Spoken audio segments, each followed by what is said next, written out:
Welcome to my channel ఆశ్రిత world. Today recipe chicken gravy curry. ముందుగా 1/2 kg chicken ని మంచిగా వాటర్ తో కడుక్కొని పక్కన పెట్టుకోవాలి. ఇప్పుడు ఇందులోకి 1/2 టీ స్పూన్ పసుపు, 1 టీ స్పూన్ అల్లం వెల్లుల్లి పేస్ట్, 1/2 టీ స్పూన్ ఉప్పు వేసుకొని చికెన్ కి అంతా పట్టేట్టు బాగా మిక్స్ చేసుకోవాలి. ఇలా ముందుగా అల్లం వెల్లుల్లి పేస్ట్, సాల్ట్ వేయడం వల్ల మనకి చికెన్ ముక్క అనేది టేస్టీగా ఉంటుంది కర్రీలో.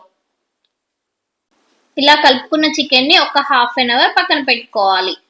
చికెన్ గ్రేవీ కర్రీలోకి పూరి అయినా బగారా రైస్ అయినా సూపర్ గా ఉంటుంది కాంబినేషన్. ఇప్పుడు మనం ఒక ప్యాన్ పెట్టుకొని ప్యాన్ హీట్ అయ్యాక 3 టేబుల్ స్పూన్ల ఆయిల్ వేసుకోవాలి. ఇందులో ఎలాంటి ఎక్కువగా పేస్ట్లు వేయట్లే కాబట్టి బ్యాచిలర్స్ అయినా వంట రాని వాళ్ళైనా చాలా ఈజీగా చేసేసుకోవచ్చు. 2 లవంగాలు, 3 యాలకులు, 1 ఇంచు దాల్చిన చెక్క వేసుకొని బాగా ఫ్రై చేసుకోవాలి.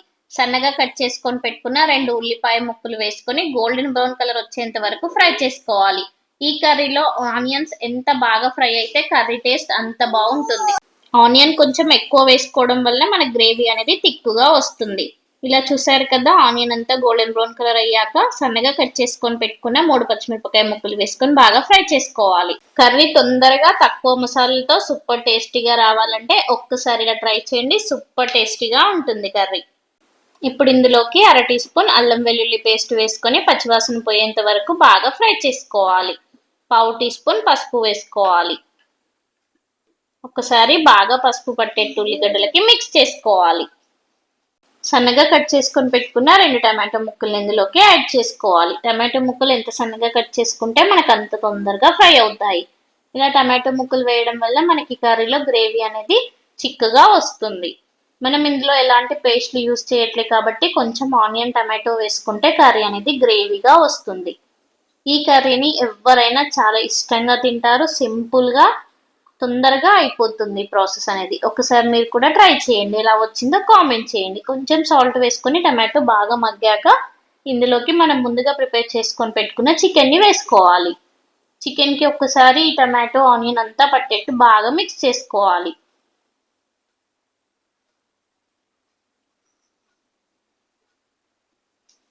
చికెన్ ఆయిల్లో ఫ్రై అయితే మనకు నీసు వాసన రాకుండా సూపర్గా ఉంటుంది. ఇలా కొంచెం చికెన్ ఫ్రై అయ్యాక ఇందులోకి 1 టీ స్పూన్ కారం వేసుకొని కారం అంతా చికెన్కి పట్టేట్టు మిక్స్ చేసుకోవాలి. సాల్ట్ అనేది మనం ముందుగానే చికెన్కి కలిపి పెట్టుకున్నాం కదా, చూసుకొని అవసరమైతే యాడ్ చేసుకోవాలి, లేదంటే సరిపోతుంది. ఇలా ఒక 10 మినిట్స్ మనం చికెన్ని బాగా ఫ్రై చేసుకోవాలి. ఇలా ఫ్రై చేసుకోవడం వల్ల మనకి చికెన్లో వాటర్ ఉంటుంది కదా, అదంతా అబ్జర్వ్ అయిపోతుంది. అప్పుడు చికెన్ టేస్ట్ అనేది చాలా బాగుంటుంది. చూసారు కదా, చికెన్లో ఉన్న వాటర్ అంతా ఇంకిపోయి మనకి టమాటో ఆనియన్ ఎంత బాగా ఫ్రై అయ్యి పేస్ట్లా రెడీ అయ్యాయి. ఇప్పుడు ఇందులోకి 1 టీ స్పూన్ కసూరి మేతి వేసుకోవాలి. ఆయిల్ ఇలా పైకి తేలితే మనకి కర్రీ అనేది చికెన్ ముక్క అనేది ఫ్రై అయినట్టు. కసూరి మేతి వేయడం వల్ల చికెన్ అనేది సూపర్ టేస్టీగా ఉంటుంది. ఒక 10 మినిట్స్ తర్వాత మనకి గ్రేవీకి సరిపడినంత వాటర్ యాడ్ చేసుకోవాలి. నేను ఇక్కడ 1 కప్పు వాటర్ వేసుకున్నాను. వాటర్ మనకి ఇష్టం ఉన్నంత క్వాంటిటీలో యాడ్ చేసుకోవచ్చు. మళ్ళీ ఒక 15 మినిట్స్ మనం దీన్ని బాగా కుక్ చేస్తే గ్రేవీ అనేది చిక్కగా అవుతుంది.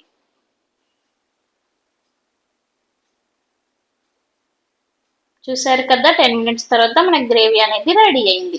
ఫ్రెష్గా కట్ చేసుకొని పెట్టుకున్న కొత్తిమీర వేసుకొని బాగా మిక్స్ చేసుకోవాలి. నేను ఏ కర్రీలో అయినా కొత్తిమీర అనేది కొంచెం కర్రీ అయ్యే ముందే వేస్తాను, ఎందుకంటే పచ్చివాసన లేకుండా సూపర్గా ఉంటుంది. చూసారు కదా, పీస్ అనేది పర్ఫెక్ట్గా కుక్ అయింది. 1/2 టీ స్పూన్ ధనియాల పొడి వేసుకొని ఒకసారి బాగా కలుపుకోవాలి. Yummy yummy chicken gravy curry ready అయింది. మీ ఫ్రెండ్స్లో ఎవరైతే చికెన్ లవర్స్ ఉంటారో వారికి ఈ వీడియో షేర్ చేయండి. మీకు నా వీడియో నచ్చినట్టయితే లైక్ చేయండి, షేర్ చేయండి, అలాగే మన ఛానల్ని సబ్స్క్రైబ్ చేసుకోండి. Thank you for watching.